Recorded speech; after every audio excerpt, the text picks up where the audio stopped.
보시고 또 얘기해 주세요. 뭐 아쉬운 거 있으시면. 이게 지금 제가 여러분들한테 이게 제 폰이고요. 오른쪽에 있는 게 제 폰이고 요거 이제 교환입니다.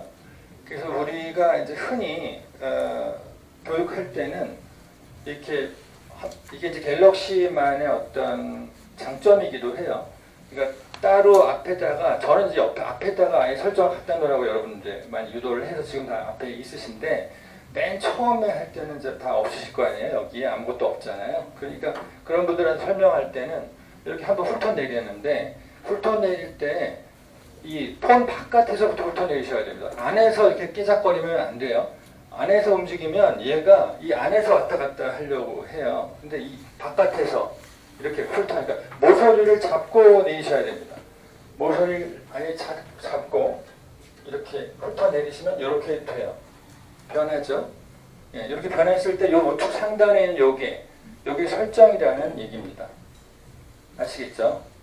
여기 설정이고 요걸 눌렀을 때 이제 설정이 나오는 건데 좀 요거는 이제 뭐냐면 이전 실행의 버튼 늘 말씀드리지만 지금 저 교환대로 보여드리면 왼쪽 하단에 내천자 한자의 내천자처럼 생긴 걸 누르시면 얘가 이렇게 뒤로 살짝 멀어지면서 오늘 여러분이 썼던 앱들이 한 발짝 뒤로 물러서서 도요를 합니다. 마치 저 런웨이에 있는 모델들처럼.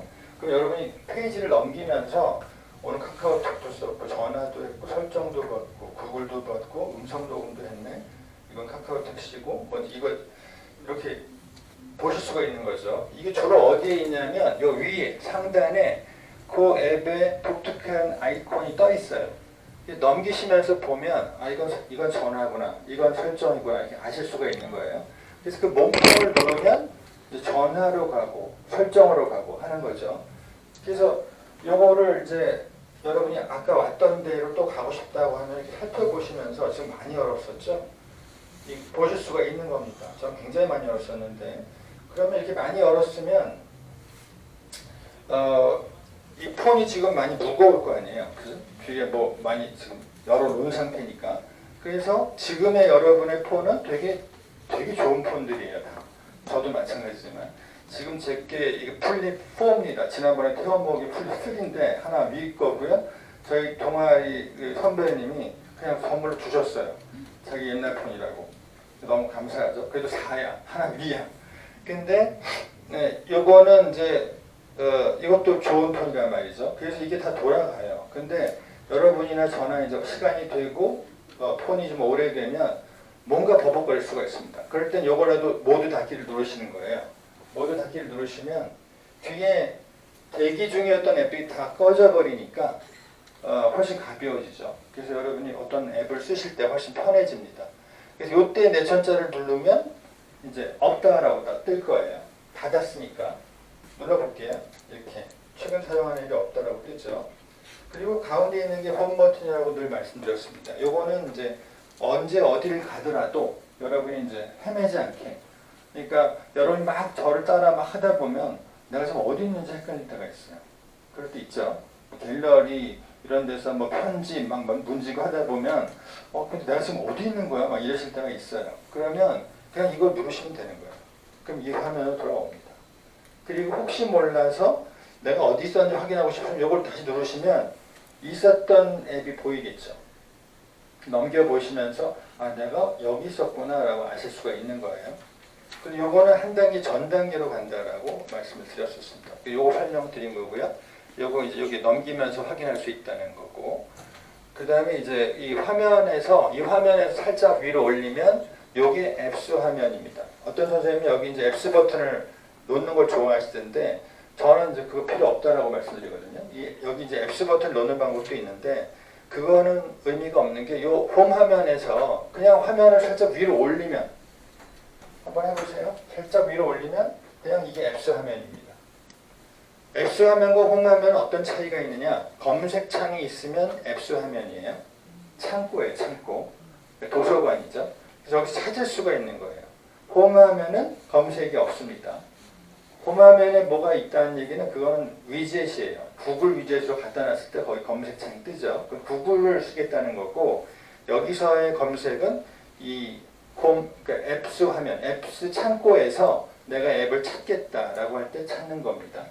그래서 이거 다시 내리면 다시 홈화면으로 가요.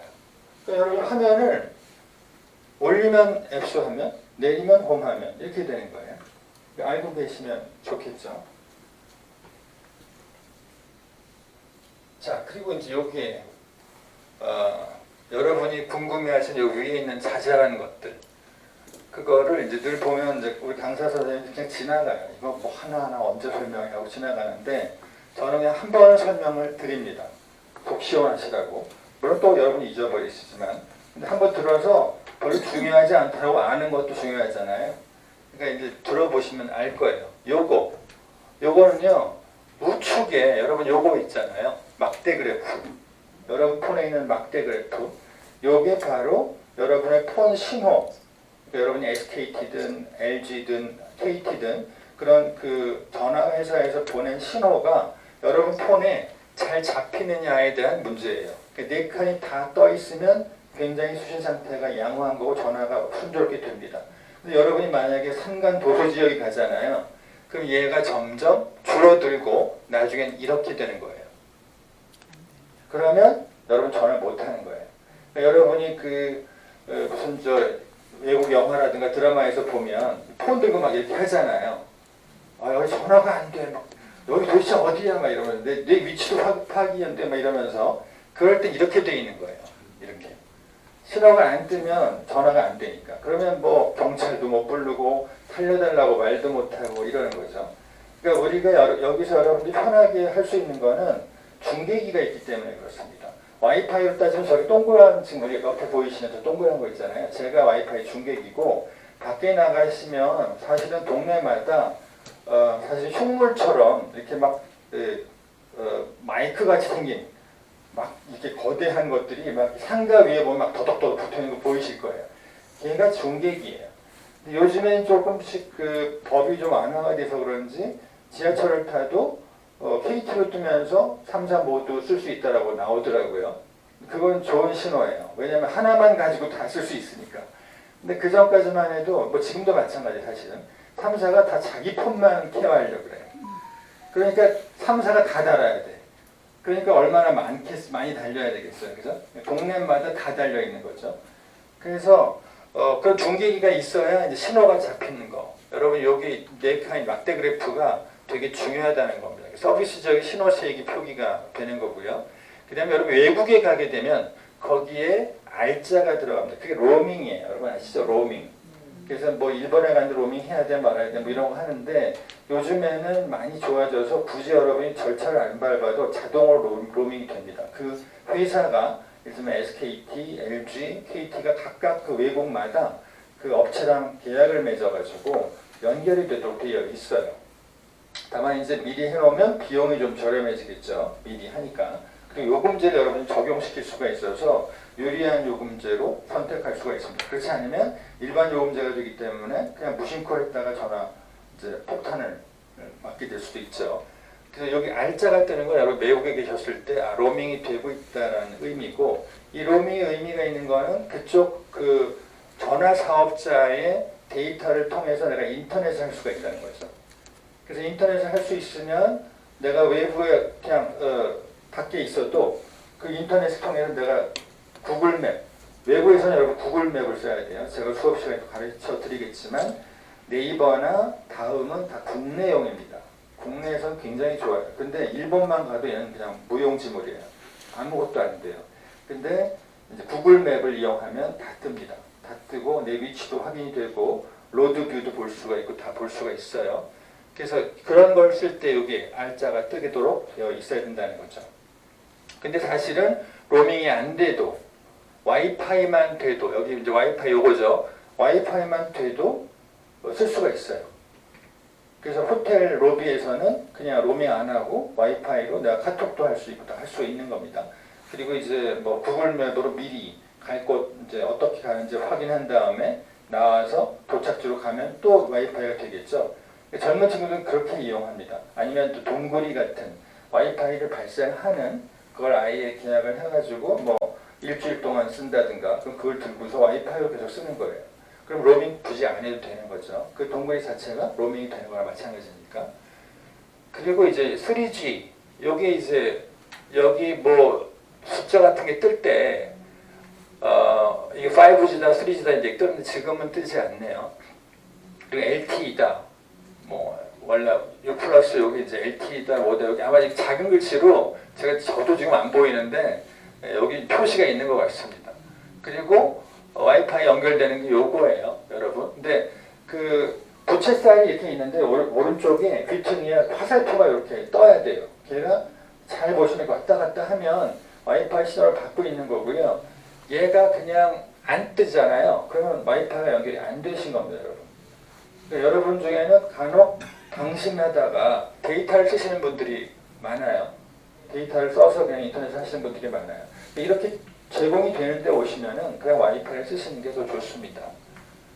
그리고 요거 블루투스 기능 지금 저는 안 떠 있죠. 여러분 요새 이어폰들 다 블루투스로 하잖아요. 그러면 여기 이제 블루투스 마크가 뜨는 겁니다. 바로 요런 마크예요. 여기 요거. 그래서 여기 이제 뜨면 여러분이 블루투스로 이어폰을 쓰고 있다는 신호가 되는 거고.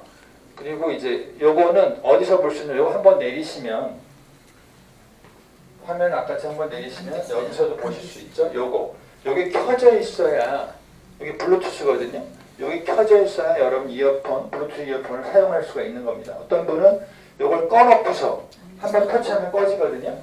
이걸 꺼놓고서 이어폰이 연결 안 된다고 이렇게 저한테 이제 가져오시는 분이 있어요. 그건 이게 꺼져 있기 때문에 그런 거예요. 이거 키기만 하면 돼요. 키고 얘도 마찬가지로 오래 누르면 그 동네로 들어갑니다. 오래 누르면 블루투스 동네로 들어가잖아요. 저는 지금 T12, T12라는 이제 이어폰이 있거든요. 그거를 제가 블루투스로 등록이 되어 있는 겁니다. 지금 여러분들의 폰도 제가 블루투스로 연결시킬 수가 있어요. 이런 식으로 뜨죠, 다 뜨죠. 근데 물론 여러분이 동의를 해야 연결이 됩니다. 이런 것들은 다. 그리고 이게 왜 뜨냐면요, 퀵쉐어라는 것 때문에 뜨는 거예요. 그러니까 제가 여러분들한테 같은 갤럭시잖아요. 그러면 선이 연결되지 않아도 같은 와이파이 안에 있기 때문에 이렇게 뜨는 것은 그 폰으로 제가 사진을 보낼 수 있다는 얘기예요. 사진을 제가 그냥 제 폰에서 바로 쏠 수가 있는 거죠. 무선이지만. 자, 그래서 여기에 지금 블루투스입니다. 요 모양. 그리고 위치 서비스를 지금 사용하고 있느냐에 대한 문제를 이렇게 보시면 이거 한번 더 내려볼게요. 그리고 여러분 폰이 만약에 이렇게 돼 있으실 때 여기 손잡이입니다. 이런 거 보이시면 이거 한번 톡 치시면은 열려요. 한번 톡 치면 밑으로 네 이렇게 열리죠. 열리면서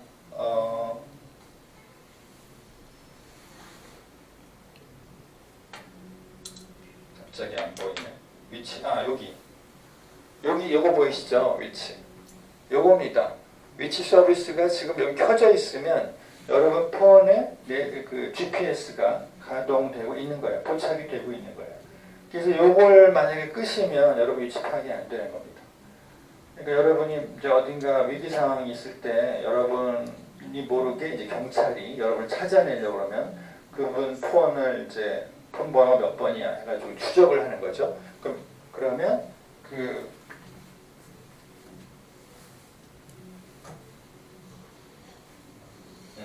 얘가 지금 이렇게 꺼지는 거는 디스플레이의 시간 설정이 짧게 돼 있을 가능성이 있어요. 30초로 돼 있네요. 그럼 제가 근데 이게 또 절전 모드로 되어 있네요. 그러면 여러분도 마찬가지거든요. 이게 뭔가 잘 안 될 때는 얘가 지금 절전 모드를 켜놓은 거예요. 꺼야 이게 이제 시간을 쓸 수가 있고 그러면 다시 여기 디스플레이로 들어가서 시간을 이렇게 하니까 신분이 다시 돼버리네요. 나중에 또 지난번에 설명드렸는데 디스플레이로 설정에서 디스플레이로 들어가서 화면 자동 꺼짐 시간을 길게 해 놓으셔야 여러분이 수업 시간에 자꾸 뭐 하려고 하면 꺼지는 게 없어질 수가 있습니다. 그리고 여러분이 그 배터리에서 절전 모드를 선택해 놓으셨으면 이게 선택이 안 돼요. 절전 모드를 푸셔야 돼요. 그런 조건들이 좀 있습니다. 그리고 돌아왔고요. 그리고 또 설명을 좀 이게 그 위치 서비스 아까 보고, 그리고 음성 전화 수신. 이따가 여러분이 이제 전화를 받잖아요. 그럼 전화 모양이 여기 생깁니다. 그러면 전화를 통화하고 있다는 표시가 되는 거예요.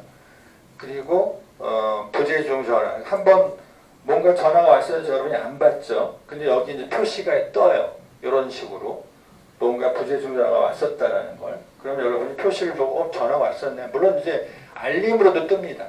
알림으로 부재중 전화 1건, 뭐 2건 이런 식으로 떠요. 그러면 여러분이 이제 누가 전화 왔는데 못 받았구나 알 수가 있는 거고. 이거는 이제 문자, 그리고 알람 실행 중. 이게 여기 뜨는 거예요. 여기 모양이. 그래서 여러분이 만약에 알람 이렇게 한번 해볼까요? 하이 빅스비 5분 타이머.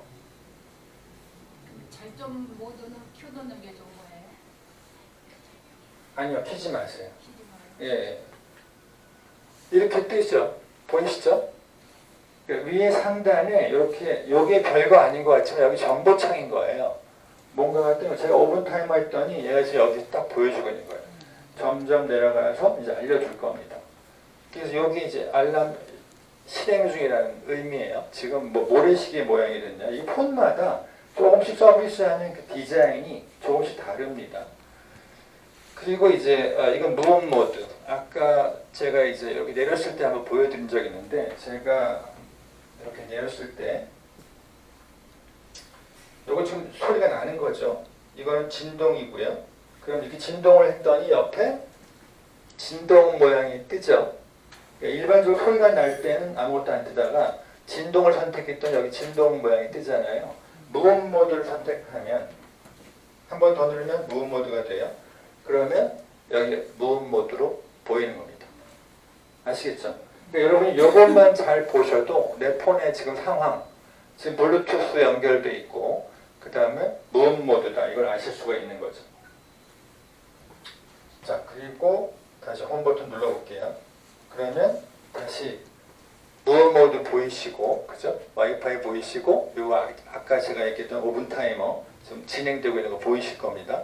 그리고 이제 비행기 탑승 모드는 여러분이 비행기를 탔을 때 이제 앞에 내리시면, 저는 이제 그 뒤로 보내버렸는데, 흔히 요 상단에 이제 비행기 이 표시가 있어요. 내려서 상단 그 알림창에 보여드리면, 위에서 내렸을 때 한번, 지금 원래는 여기에 들어가 있는데 제가 워낙 별로 안 쓰니까 내려보낸 거예요. 제가 편집을 해가지고. 그럼 어디 있느냐? 한번 더 내리면 여기 보이시죠? 요로 내려놨어요. 요거가 이제 비행기 모드예요. 저걸 누르면 폰 상태가 비행기에 탈 수 있는 상태가 되는 겁니다. 그러니까 와이파이도 안 되고 뭐 데이터도 다 단절이 돼서 비행기 동작하는데 방해가 안 되게 만드는 모드예요. 여러분 여행 갈 때는 이걸 밖으로 빼내야 되겠죠. 그리고 이제 오류 발생이나 주의 필요할 때는 이런 그 주의 느낌표 표시가 뜹니다. 보시면 이상한 느낌이 오죠. 여기 위에 뭐 뜨면서 뭔가 이상하다, 폰에 잘못이 있다라고 하면 이런 게 뜨는 거죠. 그러면 여러분 AS에 가서 수리를 받아야 되는 거죠. 그리고 배터리 충전 중, 배터리 양 표시. 지금 여기는 충전 중이 아니니까 안 뜨는데, 여러분 충전할 때는 또 여기 옆에 그런 모양이 뜨게 되어 있습니다. 여기인가에. 지금 여기 보시면 이거 제가 좀 키워놓은 건데, 요거 알람 있는 거고, 요거 진동 모드라는 거고, 와이파이 되고 있는 거고, 지금 이제 51%, 이게 충전 중이라는 얘기예요. 이렇게. 여러분도 아마 충전 중일 때는 이런 마크가 뜰 겁니다. 지금 배터리 양은 51%라는 얘기고요. 이렇게 그 상단에 아주 자세하게 정보가 있습니다. 그래서 여러분이 알고 계시면 좋고, 자, 여러분 제가 무슨 얘기 안 하고 또 뭐 여기 무슨 글씨가 안 써 있어도 요거 보시면 뭐든지 알겠죠? 요거 뭔지 알겠죠? 예, 위로가 되죠? 급할 때는. 요것도 뭔지 아시겠죠? 금상이나 이런 데 가면, 그죠? 당연히 보이는 거죠. 이런 거를 마찬가지로 이제 아이콘이라고 하는데 젊은 친구들은 그걸 잘 아는 겁니다. 그래서 여러분들도 요건 설정이다. 여기 색깔이 뭐 비었든 채워졌든 이런 식으로 기하 모양이 되어 있으면 그건 설정이다. 그걸 이제 아시면 되는 거예요. 그러면 뭔가 이렇게 새로운 걸 대했을 때 이것도 설정이니까 여기서 뭔가 또 조정할 수 있겠구나 라고 이제 생각하시는 거죠. 요거는 검색이에요. 아까 그 앱스 화면에서도 그 검색했듯이 요거는 당연히 삭제죠. 버리는 거, 휴지통이에요. 요거는 이제 메뉴입니다. 메뉴. 그래서 우리가 어떤 지도, 네이버 지도라든가 카카오 지도 들어갔을 때 왼쪽 상단에 보면 이런 게 있어요. 그럼 눌러보시면 뭔가 떠요. 그죠? 그래서 거기서 뭔가 더 선택할 수가 있습니다. 요거는 점과 점이 이어져 있죠? 그래서 공유입니다. 공유. 그래서 내가 카카오톡이나 혹은 SNS 다른 거, 문자나 이런 걸로 어떤 정보를 사진을 보낼 수 있는 거. 이게 공유예요. 그 다음에 요건 수정입니다. 펜이 이렇게 떠 있죠? 펜으로 뭔가 수정, 이름을 바꾼다거나 이렇게 수정하는 게 이런 아이콘이 있는 거고, 요건 더보기예요. 요거랑 요거랑 헷갈리실 수가 있는데, 요거는 이미, 자, 이게 지금 아까 5분 타이머 했더니 신호가 오는 거예요. 그러면 여러분, 해제를 눌러야 돼요. 근데 지금 동시에, 지금 제가 폰이 여러 개 있다 보니까 동시에 두 개가 지금 타이머가 돼가지고. 자, 그래서 요거는 뭐냐면요. 이미 메뉴가 펼쳐져 있는데 더 있는 거야. 그 메뉴가 더 있어. 그럴 때 요런 게 뜹니다. 뭐가 더 숨어 있다. 요거는 아직 이거 메인 화면만 있고 메뉴 자체가 안 보이는 거예요. 그럴 때 요걸 누르면 이제 메뉴가 보이는 거죠. 메뉴가 뜨는 거예요. 성격이 조금 달라요. 그러나 어쨌든 여러분 뭔가 더 있다라고 생각하시면 돼요. 이거든 거기에 뭔가 더 있다. 그래서 찾아볼 수 있겠구나 생각하시면 됩니다. 그리고 이건 즐겨찾기. 여기에 별일 때도 있고 하트 모양일 때도 있습니다. 어쨌든 별이나 하트가 이렇게 모양이 있으면 그거는 즐겨찾기예요. 요거 어디서 금방 볼 수 있냐면 여러분 그 갤러리로 가시면 갤러리나 이제 갤러리 한번 가볼게요. 갤러리 가면 이렇게 뭔가 있죠. 사진 밑에 여기 지금 하트 보이시죠? 요게 요 사진에 대한 즐겨찾기 표시를 하겠다는 거예요. 요걸 여러분이 이렇게 하트를 누르면 색깔이 채워집니다. 이렇게 빨갛게 됐죠? 그럼 이건 즐겨찾기를 내가 선택한 사진이 되는 거예요. 나중에 즐겨찾기 한 번만 볼 수가 있어요. 여러분이 사진에서 손주 사진만 이렇게 즐겨찾기 해놓잖아요. 여기 이렇게. 그럼 나중에 나가서 갤러리 밖으로 나갔죠? 그러면 여기 이거 보이시죠? 아까 이거 뭐였죠? 메뉴. 보이시죠? 메뉴예요. 그래서 여기 들어가시면 여기 즐겨찾기 보이시죠? 여기 즐겨찾기. 이걸 눌러볼게요. 그러면 아까 체크했던 즐겨찾기가 보입니다. 다시 말하면 여기 손주 사진만 쫙 보이는 거예요. 아시겠죠? 그래서 내가 어떤 사진만 특별히 모아서 보겠다? 그러면 그 사진 밑에 즐겨찾기를 눌러서 즐겨찾기만 이렇게 해놓고 그 즐겨찾기 항목을 열어버리면 거기에 즐겨찾기가 쫙 모여 있는 거죠. 그러니까 여러분이 좋아하는 뭐 산 사진이라던가 혹은 누구 어떤 인물의 사진, 뭐 아들의 사진만 다 즐겨찾기를 눌러서 혹은 뭐 가수의 사진만 이렇게 눌러가지고 즐겨찾기를 보시면 거기 쫙 모여 있으니까 굉장히 행복해지겠죠. 그리고 어떤 일이 벌어지냐면 이 갤러리 가서 또 설명 드릴 거니까 막 마음 졸이지 마세요. 여기 갤러리에 이런 게 있어요. 이 점 3개. 점 3개는 늘 뭐가 있는 거죠. 그래서 눌러보면 여기에 슬라이드 쇼라는 게 있습니다. 지금 하나밖에 없어서 그런데 슬라이드 쇼를 누르잖아요. 그러면 얘가 제가 몇 개 더 해볼게요. 정말로 슬라이드 쇼를 합니다. 이걸 제가 이게 사진이 별로 없어가지고 그냥 보기 좀 그런데 하여간 제 걸로 한번 해볼게요. 이렇게 3개를 모아가지고 메뉴로 가서 즐겨찾기로 가서 여기서 슬라이드 쇼를 한번 해볼게요. 그러면 이게 그냥 놔둬도요 저절로 이렇게 쇼를 합니다. 여러분이 그 손주 사진만 다 모아놓고 슬라이드 쇼를 누르면 지가 알아서 점점 이렇게 바뀌면서 시간이 바뀌면서 이렇게 보여주는 거예요. 그래서 쫙 한번 훑어줘요. 그러니까 여러분 책상에다 그냥 놔두면 뭐라 그럴까 그 웰페이퍼 같이 이렇게 즐길 수가 있는 거죠. 그러니까 좋아하는 가수나 좋아하는 배우 사진만 다 모아놓고 즐겨찾기를 한 다음에 슬라이드 쇼를 해놓고 이렇게 딱 놔두면은 거기서 계속 그 이미지가 바뀌면서 저절로 바뀌면서 쇼를 하는 거죠. 그런 기능도 있습니다. 자, 이건 그냥 서비스로 하나 알려드리는 거고 나중에 또 갤러리에 가면 무궁무진한 또 여러 가지 사안들이 있으니까 보시면 돼요. 자, 그래서 이게 별이기도 하지만 또 하트이기도 하다는 거 그리고 즐겨찾기란 그런 기능이 있다는 거 즐겨찾기로 했을 때는 뭔가 특별히 즐겨찾기로만 뭔가 우리가 액션을 취할 수가 있다는 걸 기억해 주시면 되고 여기 이제 스마트폰 내비게이션 바인데요. 요거는 우리가 있다 없다 할 수가 있어요. 근데 대부분의 경우는 그냥 이대로 놔둡니다.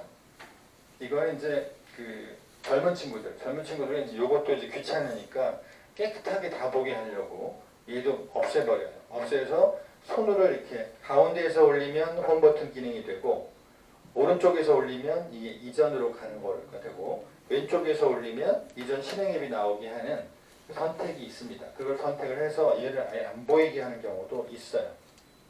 그거는 여러분의 그 사용 설명서를 보셔도 나옵니다. 자, 그리고 지난번에 이거 했었어요. 한 손으로 내리는 것과 홈 버튼에서 두 손으로 내리는 것에 차이가 있다. 두 손가락으로 내리면 한 번만 내려도 이렇게 전원 버튼이 나오는 두 번 내린 것 같은 효과가 나온다는 거 지금 그거 설명을 드린 거예요. 한 손으로 내릴 때는 이렇게 되는데 두 손가락으로 내리면 한 번에 여기로 갈 수 있다는 거죠. 그래서 바로 전원 버튼이 나오게 할 수가 있다는 거예요. 그 옆에 연필 같은 건 뭔가요? 그 맨 위에 상단 설정. 요거 네. 마찬가지로 그러니까 수정이죠. 수정. 그래서 제가 요걸 눌러가지고 바꾼 건데요. 예를 들면 한번 보여드릴게요. 여기서 이 연필을 누르시게 되면 이런 게 나옵니다. 그래서 요거는 빠른 설정창 설정. 예, 그 위에 6개 있잖아요. 그거를 어떤 식으로도 바꿀 수가 있는 거고 요것도 위치도 바꿀 수가 있어요. 손을 이렇게 밀었다 당겼다 하면서 위치도 바꿀 수가 있고 여기 구성도 바꿀 수가 있습니다. 편집이라고 되어 있죠. 그래서 제가 이걸 한번 해볼게요. 빠른 설정창 설정을 누르게 되면 자 어떤 분은 여기 이제 따로 보기로 되어 있기 때문에 아까 그 6개짜리가 안 나와 이렇게 되면 안 나와요. 안 나오는 게 아니라 오른쪽에서 내릴 때하고 왼쪽에서 내릴 때하고 다르게 되는 거예요. 이거를 따로 보기를 하게 되면 근데 이거 여러분이 익숙해지려면 그냥 함께 보기로 하시는 게 좋습니다. 이걸 따로 보기로 하게 되면 내리는 위치에 따라서 달라져요. 그러니까 이걸 그냥 함께 보기로 하시고 여기 빠른 설정자 상단 편집 요겁니다. 요걸 누르게 되면 이렇게 돼요. 그래서 위에 6개에서 위에 있는 걸 터치하면 내려가요. 마이너스 돼 있죠. 그리고 밑에 있는 걸 내려보내고 밑에 있는 걸 누르면 걔가 올라갑니다. 예를 들어서 제가 원래 있었던 대로 하자면 얘가 지금 화면 캡처하고 얘는 그 QR코드 읽는 거예요. 그게 밑에 있던 걸 제가 이게 더 사용 빈도가 많아서 올려버린 겁니다. 근데 원래대로 돌리면 위에 걸 초기화를 제가 한번 해볼게요. 여기 지금 초기화라는 글자 보이시죠? 뭐든지 이 초기화라는 건 뭐냐면 원래대로 돌아간다는 거예요. 원래대로. 그래서 이 폰도 여러분 이제 중고시장에다 이 폰을 파는 경우도 있거든요. 잘 쓰면 아주 깨끗하게 잘 쓴 다음에 중고시장에 팔아서 다만 얼마나 돈으로 만든 다음에 이제 새 폰을 또 사는 거죠. 아니면 자기보다 윗단계의 폰을 산다거나 그럴 때는 공장 초기화라는 걸 시킵니다. 그럼 이 폰이 완전히 초기 상태로 그러니까 처음 여러분이 폰 받았을 때 상태로 돌아가는 거예요. 그러니까 지금의 여러분은 하면 안 되겠죠. 정보가 다 없어져 버리니까. 근데 만약에 남한테 그 폰을 팔려고 할 때는 공장 초기화를 해버리는 거예요. 그러면 얘가 완전 새 폰이 돼. 하얀 폰이 되는 거예요. 그러니까 안녕하십니까부터 시작해. 그래서 뭐 한글로 시작할지 영어로 시작할지부터 나오는 거예요. 완전 공장에서 나왔을 때처럼 초기화 시키는 거. 여기 초기화를 누르면 어떻게 되나 보여드릴게요. 네, 한번 더 물어보죠. 초기화. 그럼 이렇게 됩니다. 요게 여러분 아마 이 상태일 거예요. 지금이. 그죠? 그래서 비행기 버튼이 있죠. 그 다음에 요 자물쇠, 요거는 이렇게 돌아가는 걸 막아주는 거예요. 눕히면 얘가 자동으로 돌아가는데 얘를 이렇게 눌러놓으면 내가 누웠을 때 내 방향으로 읽을 수 있어야 되니까 누우면 얘가 자꾸 수평으로 돼버리니까 눈이 이렇게 돼야 되는데 안 되잖아요. 그러니까 이걸 어떻게 하면 이걸 누르시면 누워도 얘가 안 돌아가요. 그냥 누운 상태에서 읽을 수가 있는 거죠. 그리고 이제 이건 비행기, 이건 프레쉬입니다. 이게 원래 상태였어요. 그래서 제가 어떻게 바뀌었냐면 이거를 프레쉬를 누르고 그럼 빠져나와요. 그럼 밑에서 제가 이렇게 살펴보니까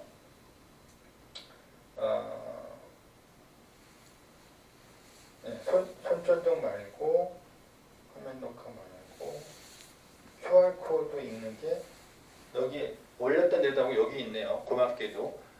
이게 여러분 이게 흩어져 있어서 찾으셔야 됩니다. 화면 캡처와 QR코드 스캔이 저는 좋아서 이 두 개를 내리고 터치해서 내리고 이 두 개를 올린 거예요. 이렇게. 그러니까 올라갔죠.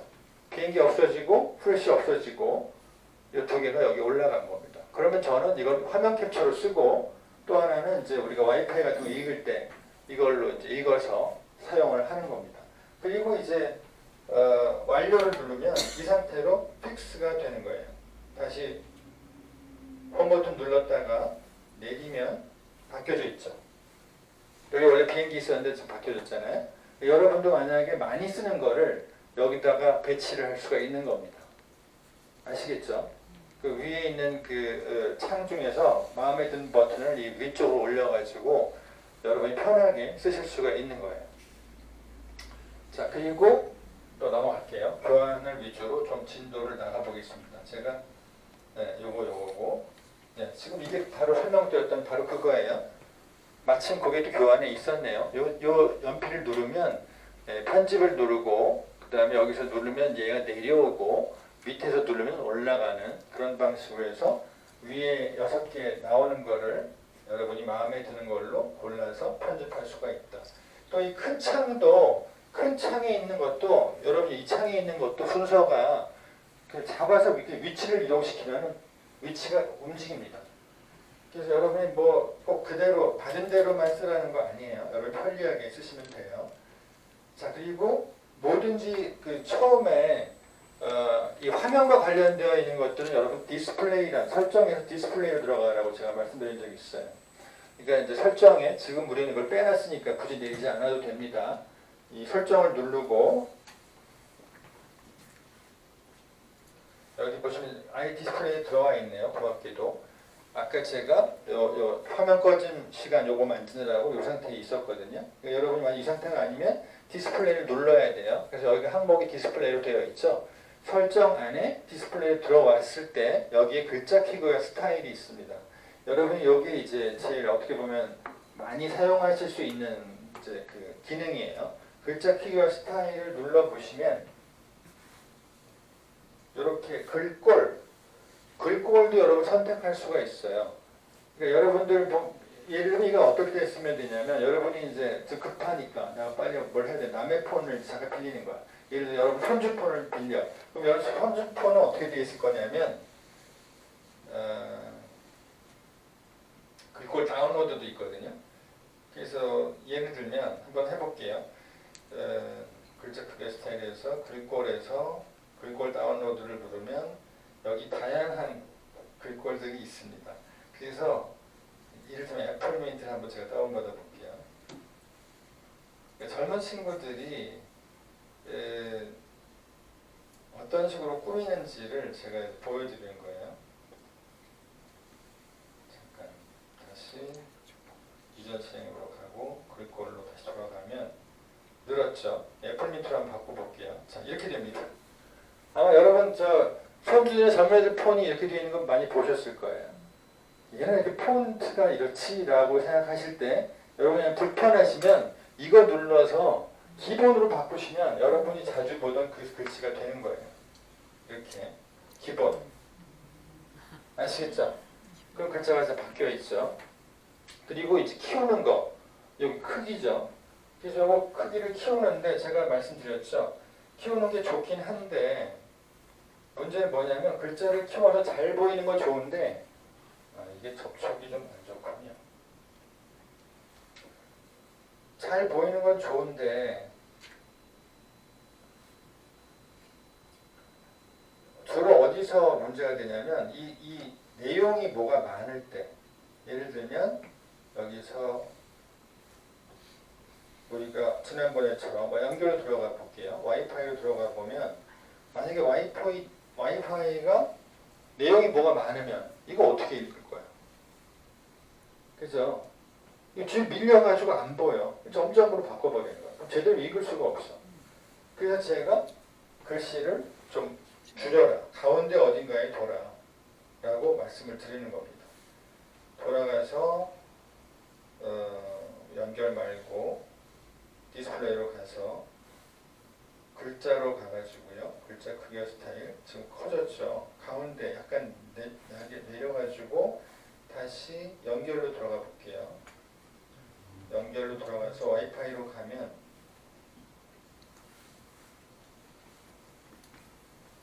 아까보다 훨씬 더 많이 보이죠? 예, 작아지니까, 글씨가 작아지니까. 이래서 제가 글씨를 여러분이 눈을 안경 돋보기를 좀 쓰시더라도 얘를 크기를 너무 줄이는 것을 제가 하지 말아라. 그러면 이게 사용하기가 어려워진다. 그리고 어떤 경우에는 이제 오디널이라는 또 앱도 제가 이제 알려드릴 텐데 그거는 그 우리 저 맥도날드 같은 데서 우리가 뭐 시킬 때 쓰는 거 그런 것들 이제 연습하는 그런 앱이거든요. 근데 그것도 여러분이 글자를 키워놓으면 원래 디자인이 막 삐져가지고 밀리고 없어져가지고 버튼이 안 보여. 뒤로 밀려가지고. 그래서 이 글자는 여러분이 키우지 않고 한 여기 가운데 어딘가에 두시는 거를 꼭 권해드립니다. 그렇게 하셔야 돼요. 제가 다시 한번 조정을 할게요. 이거는 설정에서 디스플레이고요. 그 다음에 글자 크기입니다. 글자 크기와 스타일. 그래서 글꼴도 아까도 보셨겠지만 만약에 여러분이 취향이 이거 너무 재밌어. 글꼴 좀 다른 거 받아서 해볼래 하시면 여기에 다운받을 수가 있습니다. 그래서 저는 뭐 별로 이 글씨에 이런 것도 있네요. 올곧은 글자체 이런 것도 있네요. 젊은 친구들이 이런 걸 좋아해요. 이렇게 뭐 이거 돈 내야 된대. 그거 하지 말아야지. 이게 유료도 있습니다. 근데 돈 내고 안 내고도 선생님 화면에 떠요? 지금 여기 이게 신용카드 추가 뭐 이렇게 떠 있잖아요. 그러면 돈을 내는 거예요. 그렇죠. 예. 그리고 뭔가 이거 왕관 표시가 있다든가 약간 뭔가 좀 수상하잖아요. 그러면 그 돈 내는 겁니다. 예. 뭔가 수상한 걸 잘 모르잖아요. 우리들. 그렇죠. 예. 근데 느낌이 와요. 뭐 요구해요. 자꾸 뭐 카드 넘버를 쓰라든가 이러면 여러분 안 쓰시면 되죠. 예. 그 왜 물어보겠어요? 돈 받으려고 하는 거잖아요. 그래서 이런 글꼴도 다운받을 수가 있는 거고 다양하게 있습니다. 자, 교환을 보고 또 좀 진도를 나가 볼게요. 글자 크기와 자동 꺼짐 시간 조금 전에 얘기했죠. 요거. 그래서 여기는 여러분들 대부분 이제 여러분이 절전 모드를 좋아하시는 것 같은데 절전 모드를 하게 되면 오래 가는 건 좋아요. 그러니까 절전 모드 언제 쓰냐면 30%밖에 안 남았는데 내가 전화를 해야 돼. 그 전화가 오기로 되어 있어. 그러니까 이거 오래 버텨야 되잖아요. 그땐 절전 모드를 쓰시는 거예요. 그럼 화면이 어두워질 겁니다. 어두워지고 웬만한 사용이 잘 안 돼요. 화면도 금방 꺼질 거고. 이게 켜져 있다는 얘기는 뭐예요? 전기를 쓰고 있다는 거잖아요. 얘가 밝다는 건 뭐예요? 전기를 더 많이 쓴다는 거죠. 그래서 절전 모드를 하는 순간 보여드릴게요. 여기 절전 모드는 어디 있냐면 배터리에 있을 겁니다. 여기에 절전 모드라고 있죠. 요렇게 요거예요. 요걸 켜면 화면이 어두워지고 아까 그 화면 오래 켜지는 게 기능이 안 됩니다. 그건 전기를 많이 쓰는 거니까. 아시겠죠? 이렇게 하면 빛을 많이 안 내도 되니까 더 오래 가겠죠, 배터리가. 그러니까 뭐든지 전기를 오래 쓰는 방향으로 얘가 바꾸는 거예요. 이 취지는 그거예요, 절전 모드는. 그러니까 앞으로 이 남은 전기 가지고 최대한 버틸 거야. 왜냐면 전화가 오기로 되어 있거든. 이렇게 되는 겁니다. 여러분이 만약에 이제 보조 배터리가 있으면 빨리 충전을 해야 되겠죠. 다른 기능 같은 걸 못 쓰기 때문에 여러분이 최대한 지금 저도 이렇게 꺼졌잖아요. 그래서 요거 평상시에는 그냥 절전모드 꺼놓고 그렇습니다. 예, 그렇게 생각하시면 돼요. 평상시에는 절전 모드를 꺼놓는 게 좋습니다. 특히 교육 받으실 때는 절전 모드는 꺼놓으시는 게 좋아요. 이건 사실 의도가 다른 거니까 절전 모드를 언제 켜는지에 대한 말씀을 드린 거예요. 거기 배터리 보호는 켜놓는 게 좋은 거예요? 배터리 보호요. 네. 배터리 보호는 예, 켜놓는 게 좋습니다. 이거 제가 눌러볼게요. 터치해 보면 이게 무슨 의미냐면 여러분의 배터리는 소모품입니다. 무한대로 가잖아요. 여러분 일생 동안 이걸 쓸 수 있는 게 아니거든요. 배터리는 소모품이기 때문에 시간이 사용하면 할수록 이 용량이 줄어들어요. 그러니까 사용 오래 버티지 못하거나 금방 방전된다거나 그러니까 오래된 폰일수록 여러분들 이거 금방 방전돼 또 충전해야 돼. 이런 경우가 있어요. 새로 산 폰들은 이게 많이 개량이 됐기 때문에 하루 종일 버티잖아요. 어떤 때 이틀도 버텨요. 그런데 이게 시간이 갈수록 점점 그 시간이 짧아지죠. 근데 그거를 얘가 그 기능을 더 오래 가게 만드는 겁니다. 더 오래 가게 만드는 방법 중에 하나가 배터리를 100% 충전하지 않는 거예요. 배터리를 80% 혹은 뭐 여러분 만약에 그래도 좀 오래 쓴다, 많이 쓴다 그러면 95%라도 그러니까 5% 남겨놓는 거죠. 그러니까 이게 뭐냐면 전체 총량이 이렇게 이 지금 뭐 이 정도의 배터리에 이제 양이 있다고 치면 리튬 배터리의 용량이 있다고 친다면 한 요 정도만 완전 충전을 그러니까 충전을 완전 시키는 게 아니라 요 정도를 남겨놓고 충전을 해버리면 요만큼이 남아 있잖아요. 그 남아있는 시간, 남아있는 부분만큼이 더 오래 간다는 거예요. 시간적으로. 그래서 가장 오래 쓰는 방법은 80%예요. 80%로 해놓으셔도 하루 동안 충분히 잘 쓰신다 그러면 80%로 해놓고 최대로 이렇게 해놓고 그러니까 최대로 해놓고 85를 선택하거나 80을 선택하거나 하시면 되는 겁니다. 여기 밑에 또 선택할 수가 있거든요. 이 선택을 하면 80으로 해놓으면 80까지 충전하고 얘가 멈춰요. 여러분도 그 순간에 왜 내건 80%밖에 충전이 안 돼요? 이러면 안 돼요. 여러분이 선택하신 겁니다. 왜 그렇게 선택하냐면 그래야 배터리가 더 분명히 오래 간다는 거죠. 이 폰을 더 오래 쓰고 싶으시면 이렇게 하시면 된다는 거예요. 그게 배터리 보호예요.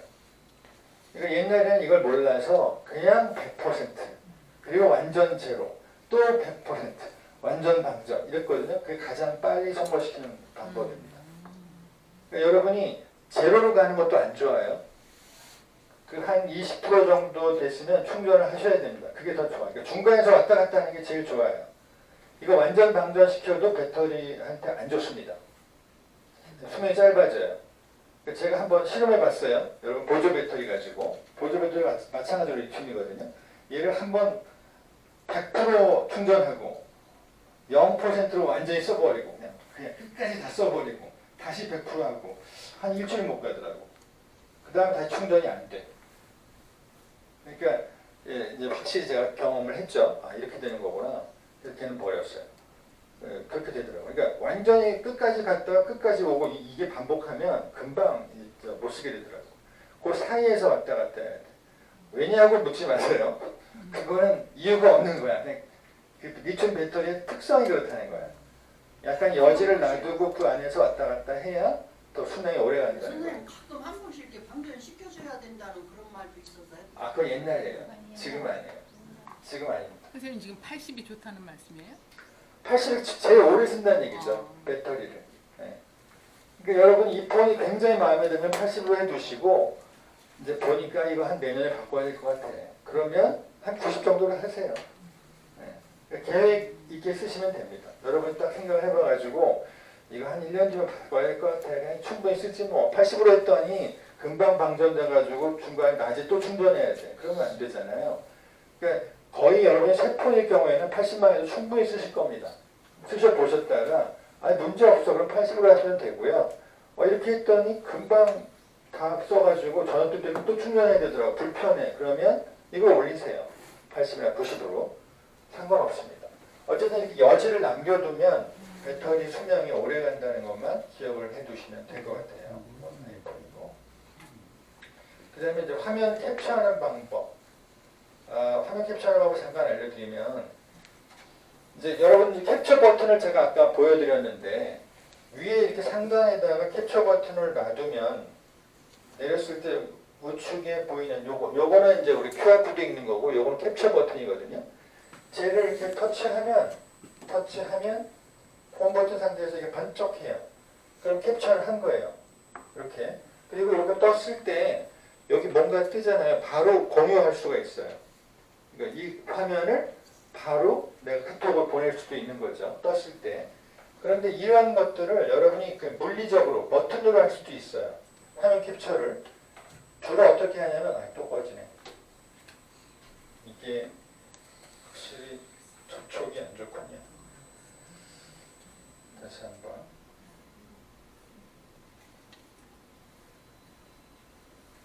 이게 폰마다 다른데요.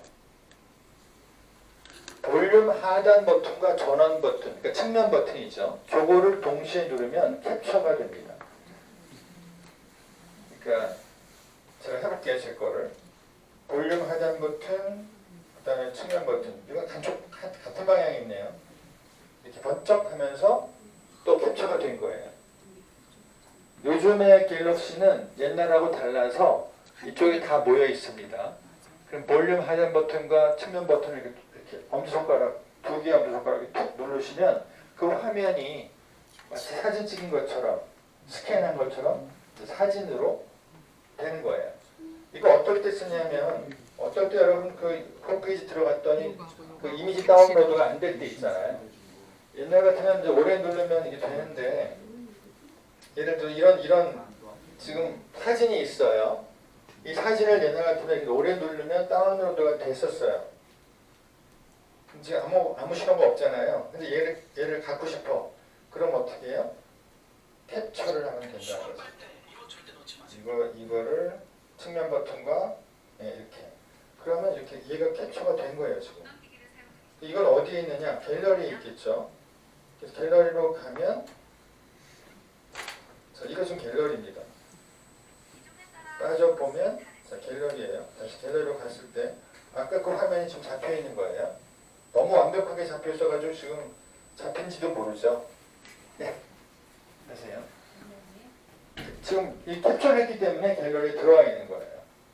아까 원래 화면은 옆에서 뺀 요 화면이었단 말이에요. 다시 올려서 요 화면, 요 화면을 제가 캡처한다고 치자고요. 그러면 다시 측면 버튼하고 볼륨 하단 버튼을 동시에 누르면 번쩍하고 이렇게 잡힙니다. 자, 그러면 다시 이것도 갤러리로 가보면 또 잡혔겠죠. 이렇게 이런 식으로 사진으로 캡처가 되는 거예요. 그래서 그냥 물리적으로 버튼식으로 하는 방법이 어떻게 보면 제일 좋아요. 여러분들 손날, 그러니까 우리 삼성이 개발한 손날식 있죠. 이렇게 손날로 훑어도 캡처가 됩니다. 다양한 방법이 있어요. 근데 다 알고 계시면 도움이 됩니다. 자, 그리고 또 하나가 이제 잠금하면, 여러분 이제 지금 제 폰은 제가 이제 잠기잖아요. 그러고 키면 저도 지금 안 돼 있네요. 요 같이 한번 해보시죠. 그러니까 설정으로 들어갈게요. 설정으로 들어가서 배터리 보호 말고 여기 보시면 잠금 화면 및 AOD라고 보이실 겁니다. 이런 식으로 보이시나요? 잠금 화면만 있네. 어쨌든 잠금 화면이 보이시면 그걸 눌러 보시면 돼요. 그럼 이렇게 뜨고요. 잠금 화면 정보, 연락처 정보라고 보이실 거예요. 여기 연락처 정보, 여기다가 쓰는 겁니다. 눌러서, 그럼 여기 입력이 되게 돼 있거든요. 여기다가 연락처, 뭐 방법은 여러 가지가 있어요. 010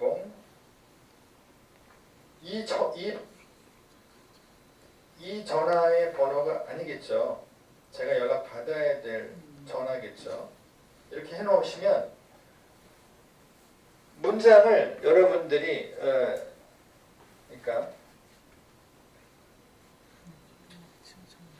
예를 들면 이런 겁니다. 여기다가 이 폰을 습득하신 분은 일로 연락 주세요. 굉장히 친절하게 문장을 쓸 수도 있고 그냥 이렇게 연락처라고 하실 수도 있고요. 이렇게 해놓으면 이제 잠금 화면이 됐을 때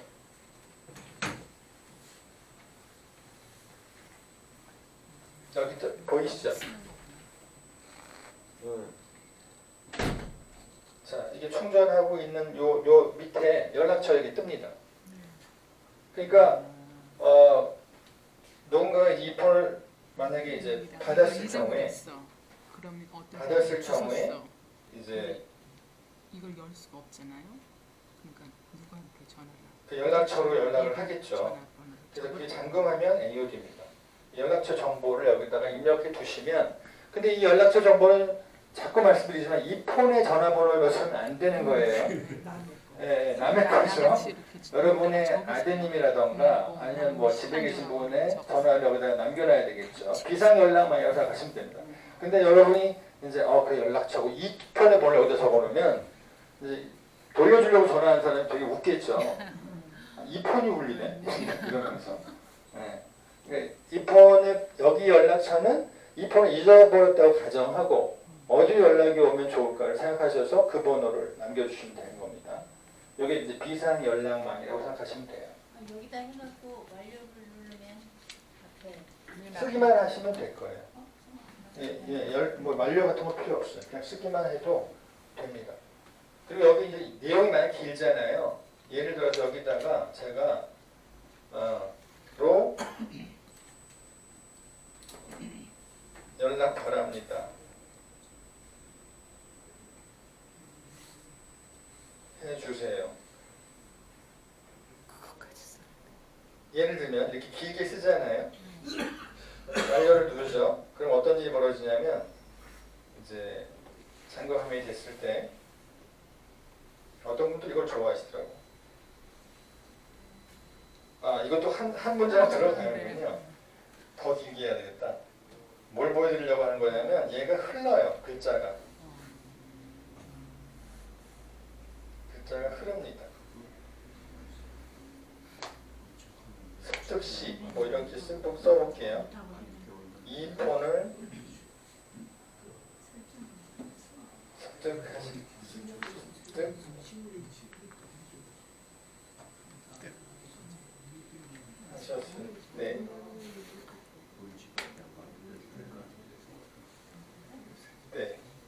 이렇게 좀 길게 썼잖아요. 그러면 이제 이렇게 됐을 때 이렇게 글자가 흐른다는 얘기예요. 별거 아닙니다. 움직이니까 더 신경이 쓰여요. 길게 쓰면 이게 길게 쓰면 또 흘러간다. 어떤 것도 이걸 또 좋아하셔가지고 저보고 왜 제 건 안 흘러요? 뭐 이러시더라고요. 짧아서 그런 거다 했더니 이해를 못해서 그럼 길게 쓰세요. 길면 이제 보여주려고 이게 흘러가는 거예요. 이렇게 써놓고 홈 버튼 눌러놓으면 홈 버튼에는 안 보이죠. 잠금 화면에 쓰는 거니까. 그리고 잠금 화면, 그러니까 여러분이 이제 핀 번호로 잠금 화면을 아예 안에 놓으시면 이게 안 뜹니다. 뜰 이유가 없죠. 잠금 화면 설정을 하셔야 돼요. 그러니까 이 폰이 뭐 핀 번호든 아니면 뭐 그리는 거든 어떤 식으로 잠금 화면 설정을 해 두셔야 그 잠금 화면에서 저 내용이 보이는 겁니다. 근데 어떤 분들은 너무 마음이 좋으셔가지고 그냥 아무나 쓰면 없대요. 그래서 잠금 화면 자체가 없으면은 저 자체도 안 뜨죠. 잠금 화면 자체가 없으니까. 그렇게 해서 오늘은 여기까지 하겠습니다. 감사합니다. 수고하셨습니다.